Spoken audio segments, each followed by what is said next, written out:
জুৰিয়াত শোকাবহ ঘটনা পুখুৰীত গাও ধুবগৈ হলিল সমাধি ঘটিল দুই কিশোৰৰ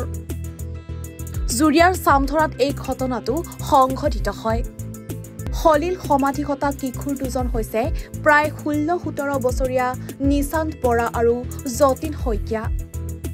আজি দুপৰীয়া চামধৰাৰ বহুচোৱা পথাৰৰ এটি পুখুৰীত 4 সমনীয়াৰ সৈতে গা ধুবলৈ গৈছিল যতীন শইকীয়া আৰু নিশান্ত বৰাই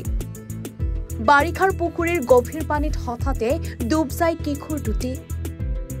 গা ধুবলৈ যোৱা আন দুজন বন্ধু কোনোমতে পাৰত উঠি চিঞৰ বাখৰ কৰাত স্থানীয় একাংশ লোক উপস্থিত হৈ সংকটজনক অৱস্থাত উদ্ধাৰ কৰি চিকিৎসাৰ বাবে নগাঁৱলৈ নিয়ে যদিও চিকিৎসকে মৃত বুলি ঘোষণা কৰে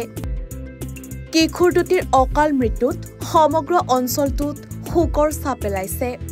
দুজন আছিল সেই দুজন সাঁতুৰিব পাই তেওঁলোক উঠিল কিন্তু এওঁ দুজন উঠিব নোৱাৰিলে পিছত সিহঁতে বামত যেতিয়া চিঞৰ বাখৰ কৰিছে তাত কোনো মানুহ নাছিল মই খালি পথাৰৰ ৰিজাৰ্ভত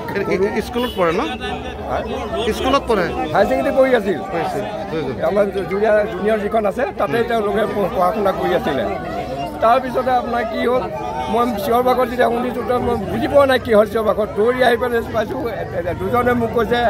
ল'ৰা দুজন সোমাই গ'ল মই জাপ মাৰি নামিলোঁ নামি পেলাই যেতিয়া দেখিলোঁ সৰহকৈ যেতিয়া খহি গ'ল বালি মাটি মই যেতিয়া মানুহটো ডুবি গ'লোঁ মই আৰু সাহস নকৰিলোঁ জুৰিয়াৰ পৰা আজমাল হুছেইনৰ ৰিপৰ্ট এনি ভাৰত 24 ৰব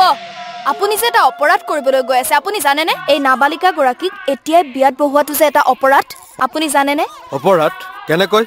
মোৰ ছোৱালী মোৰ কথা তুমি যিয়েই নোকোৱা ভূঞা 18 বছৰৰ তলৰ যিকোনো কন্যা সন্তানৰ বিয়া দিলেই আইনগতভাৱে এক দণ্ডনীয় অপৰাধ বিয়া দিয়াজন যিমান দায়ী বিয়া পতাজনো সমানে দায়ী এতিয়া তাই পঢ়া শুনা কৰাৰ বয়স খেলা ধূলা কৰাৰ বয়স তাই খেলিবলৈ দিয়ক পঢ়িবলৈ দিয়ক আৰু চাব এদিন আপুনি তাইক লৈ গৌৰৱ অনুভৱ কৰিব পাৰিব এতিয়াই তাইক সংসাৰৰ বুজা দি তাইৰ ভৱিষ্যত জীৱনটো অন্ধকাৰ কৰাৰ অধিকাৰ তোমাৰ জানো আছে মোৰ ভুল হৈ গ'ল মাজনী মোক ক্ষমা কৰিবা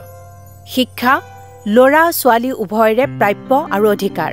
আপোনাৰ কন্যা সন্তানক তাইৰ এই প্ৰাপ্যৰ পৰা বঞ্চিত নকৰাব বাল্য বিবাহ ভাৰতীয় আইনৰ দ্বাৰা বিহিত এক দণ্ডনীয় অপৰাধ এনে অপৰাধ কৰি আপোনাৰ কন্যা সন্তানৰ ভৱিষ্যত অন্ধকাৰৰ মাজলৈ ঠেলি নিদিব